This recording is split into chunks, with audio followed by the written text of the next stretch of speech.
qad ja'akal haqqu min rabbika fala takunanna minal mumtarin, telah datang kebenaran daripada Tuhanmu, janganlah kamu termasuk daripada orang-orang yang meragui kebenaran tersebut. Wala takunanna minal ladzina kadzdzabu bi ayatillahi fatakuna minal khasirin. Dan juga jangan kamu menjadi orang yang mendustakan tanda-tanda kebesaran Allah. Yakni mengenal Allah ini ada beberapa langkah. Di antaranya adalah melalui wahyu, melalui mukjizah, melalui penjelasan dan dakwah. Di antara wasilah untuk mengenal dan beriman kepada Allah adalah melalui bertafakkur. Melalui bertafakkur. Tafakkur ini terbagi kepada dua bahagian. Ada tafakkur mahmud, ada tafakkur mazmum. Tafakkur yang terpuji, tafakkur yang tercela. Tafakkur yang terpuji adalah apa yang saya jelaskan pada awal tadi, bertafakkur tentang keajaiban ciptaan Allah Subhanahu wa taala. Bertafakkur yang mazmum, yang tercela, kalau orang bertafakkur tentang zat Allah Subhanahu wa taala, kun Allah, hakikatnya Allah. Itu tafakkur yang mazmum, yang tercela. Apa sebab? Seseorang itu bila bertafakkur dia menggunakan akal fikiran. Akal fikiran bila bertafakkur, apa yang difikirkan oleh akal itu makhluk yang dicipta oleh akal atau yang ada dalam akal. Sementara Allah bukan makhluk. Allah tidak sama dengan makhluk. Kalau seorang bertafakkur hakikatnya Allah dengan akal yang makhluk, sudah meletakkan Allah pada makhluk. Karena akal makhluk. Macam mana akan bertafakkur tentang zat yang bukan makhluk? Oleh sebab itu dikatakan tafakkaru fi khalqillah wa la tatafakkaru fi zatillah. Bertafakkurlah kamu akan makhluk-makhluknya Allah dan janganlah kamu bertafakkur tentang zatnya Allah. Di dalam hadis Nabi Muhammad SAW dia menjelaskan tentang tipu muslihatnya syaitan. Tentang tipu muslihatnya syaitan mengenai tafakkur. Syaitan akan bertanya dalam hadis nyatakan, siapa ciptakan langit? Kita jawab Allah. Siapa ciptakan bumi? Kita jawab Allah. Siapa ciptakan ini? Kita jawab Allah. Siapa ciptakan ini? Kita jawab Allah. Last sekali syaitan akan tanya, kalau begitu siapa yang ciptakan Allah? Di sini sudah melebihi batasan. Yang tadi ditanya makhluk. Tapi kalau sudah sampai kepada Allah Subhanahu wa taala, wal ajzu an darakil idraki idraku. Ketidakupayaan akal untuk memahami hakikatnya Tuhan, itulah hakikat kenalnya akal pada Tuhan. Oleh sebab itu, kita tidak digalakkan, bahkan dilarang untuk bertafakkur tentang zatnya Allah dan apa-apa yang dinisbahkan kepada Allah daripada organ.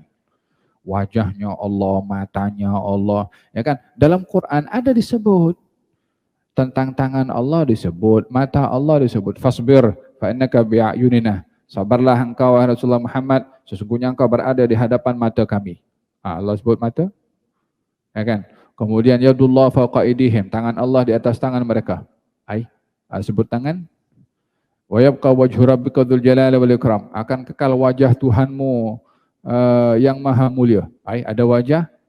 Coba kalau nak bertafakkur wajah. Ada wajah, tapi tak sama dengan wajah kita. Yang problem bukan tak samanya, menisbahkan Allah ada wajah sebagai bentuk, itu yang problem. Karena kalau sudah dinisbahkan adanya wujud berbentuk pada Allah, ini sudah tergelincir kepada penjisiman atau pembatasan adanya bentuk pada Allah Subhanahu wa taala. Oleh sebab itu, para salaf dahulu, para sahabat, kalau baca ayat-ayat seperti ini, Ar-Rahmanu 'alal 'arsy istawa, Allah berada di atas arasy-Nya, tentang tangan Allah dan lain-lainnya, mereka akan mengatakan amirruha kama ja'at. Yani amirruha kama ja'at, apa maksudnya? Baca lalu saja. Kita mendetailkan maksudnya duduk tuh macam mana ya?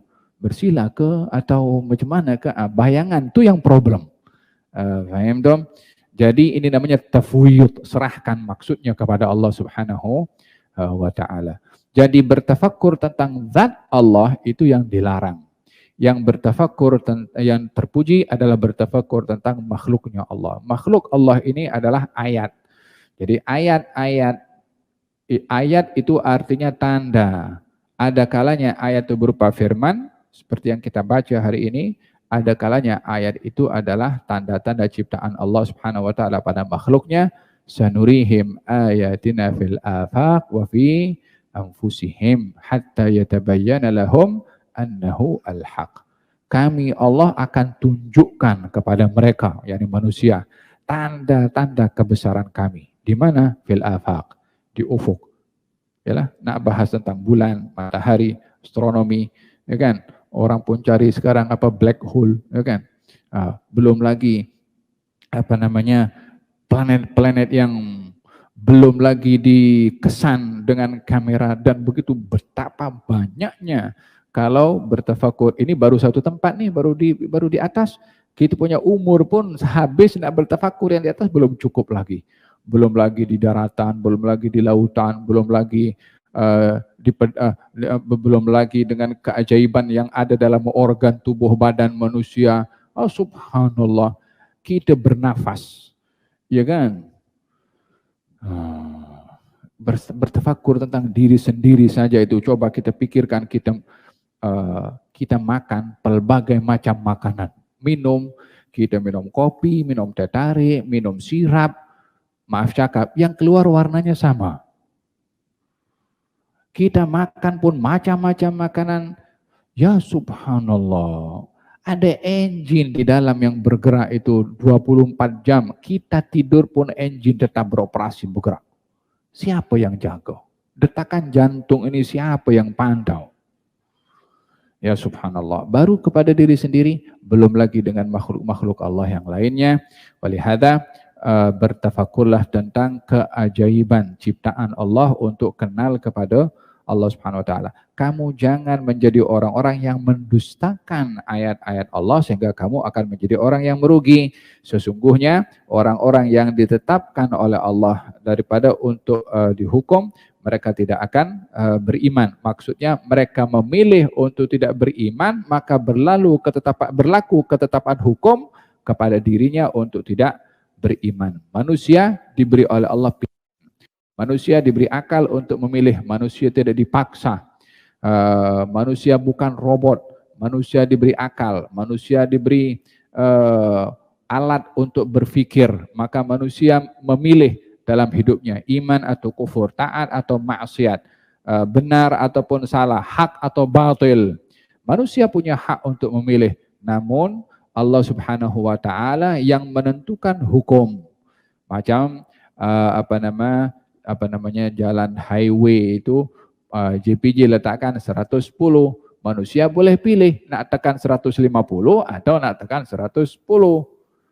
Tapi JPJ dah letakkan undang-undang. Kalau tekan lebih nampak surah blok kena saman. Allah Subhanahu wa taala pun juga macam tuh. Tapi bezanya dengan JPJ, kalau orang tak langgar diberi upah hadiah oleh JPJ. Tapi kalau Allah Subhanahu wa taala buat baik diberi pahala. Kalau melanggar baru dihukum oleh Allah Subhanahu wa taala. Jadi dalam hal ini manusia berhak untuk memilih, namun Allah Subhanahu wa taala meletakkan hukumannya. Kalau kamu taat, ini pahalanya. Kalau kamu bermaksiat, ini hukumannya. Jadi manusia berhak untuk memilih. Allah berfirman, wa hadainahu an-najdain. Kami beri kepada manusia dua jalan. Silahkan memilih yang mana.